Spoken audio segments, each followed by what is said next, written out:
Okay, this is a tutorial on cartwheel and roundoff. First off, cartwheel is not a sideways thing. You picture a cart rolling, these are the spokes, your limbs, that's not going to work. Here's why.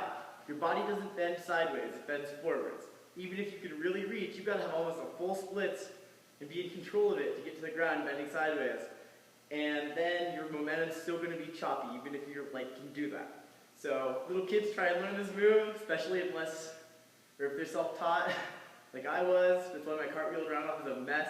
By the way, if you're watching this going, John, why are you making a roundoff tutorial of all people? Yeah, mine's bad. This tutorial's trying to fill in the holes where I think if I had a tutorial like this when I taught myself, I wouldn't be so awful at roundoff on my own. Okay, so basically, if you try and bend sideways, it's not going to work. It's maybe going to look something like this in a worst case scenario. Sideways, sideways, because you're trying to reach for the ground with that foot. So here's what it should be more like. Alright, not perfect, but again, I had years of bad roundoffs before I learned how to actually do it, bad cartwheels. So, a handstand, arms should be up. They don't reach for the ground, they stay up here. Knee comes up, you fall to it. This knee has two drops now. It's bent, and that's going to let your hands be closer to the ground. Don't reach, because that will make your handstand be like that shape. Make sure your handstand stays in this shape, which is called a hollow. A hollow is just reaching really straight, and then flexing everything you can do forwards, so that it basically is a straight shape that's strong. A good hollow should be able to rock back and forth like that. That's the shape you want for your handstand. Why are we talking about handstands? Because a cartwheel is a handstand variation. Here's how. If I do my handstand, I'm going to bend. This leg has two problems. It's going to bend and get my hands to the ground. The second thing it's going to do is kick my foot up. Once I'm up there, I can theoretically turn. If I turn two distinct but connected 90-degree turns, then my handstand is going to become basically like a cartwheel. If between those two turns my handstand has a straddle, it's basically a cartwheel. So here's what that would look like. Handstand, straddle. That wasn't very good, that was that good. But anyway, I suck. So, here we go, the next point. How do you get those 90-degree turns? A lot of it's in the hands. Your normal handstand, the heel of your hand, your wrist, is pointing back that way, so you fall that way. You want to fall that way, because you're doing a cartwheel. You want to fall that way in your cartwheel, because your cartwheel should get you a roundoff. The end. So, basically you can approximate the hand turns just by making your fingers point towards each other, making like a triangle shape like that. A better way to do it is to have each hand turn 90 degrees. So if normally my hands are both like this, pointing that way, the first hand is going to point towards there, back towards the mirror. My second hand is going to point back the way I came. So it's going to go like that in front of my face. So like an L shape. So normal, good. Now let's watch. Turn, kick forward, not sideways. Because the cartwheel start and end should be the same shape. You should be able to go backwards and forwards without really changing, okay? So once you can do that, you're going to get a roundoff by working on what's called a cartwheel step down. It's like, if this is a Science of Power Moves video, I would say, do this 300 times a day for like a month and maybe you'll be able to round off. But instead of that, just do it like 5 times. Get it, you're good, you can do this, okay? So a cartwheel step together is what it sounds like.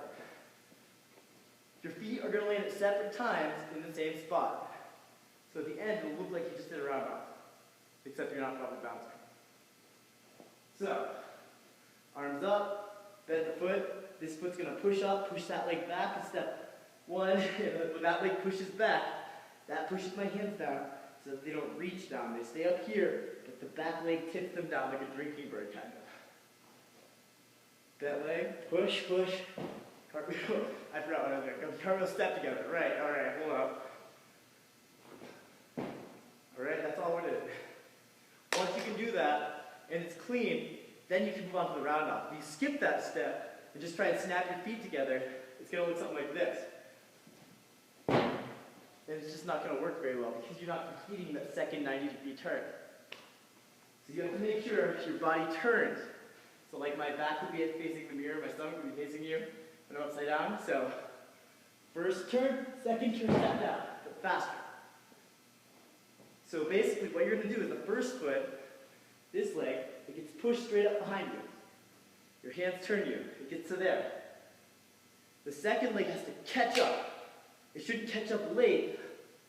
Basically, the cartwheel step together is a round off if the foot catches up too late.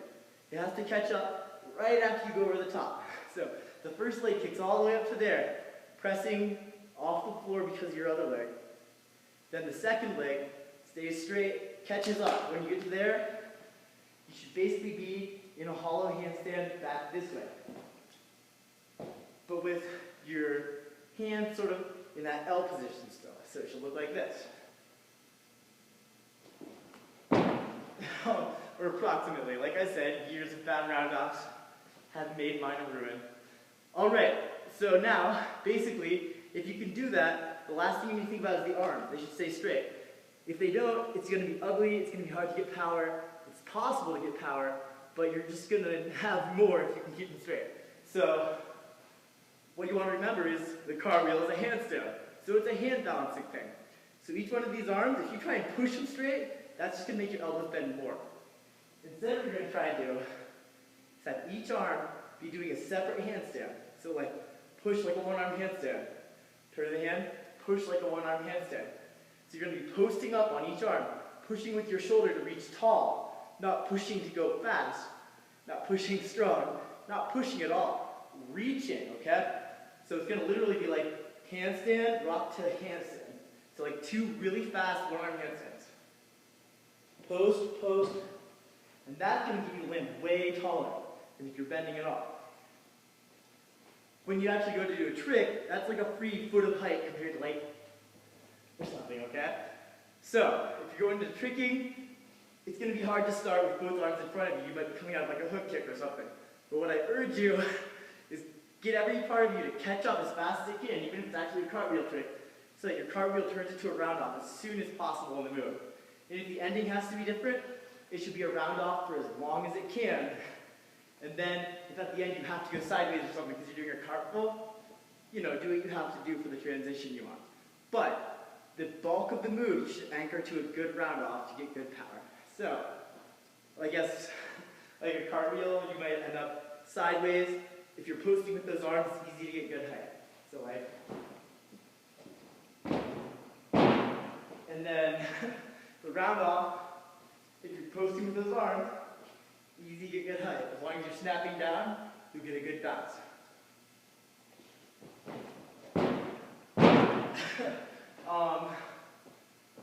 Sorry for all the bad form in that. Like I said, I didn't have anyone to teach me round off when I learned it. Mine is a mess, but I've taught good ones, and that is the difference between mine and the ones that I teach. Is all the stuff in this video. Good luck, have fun. Don't put too much effort in, it's not that hard.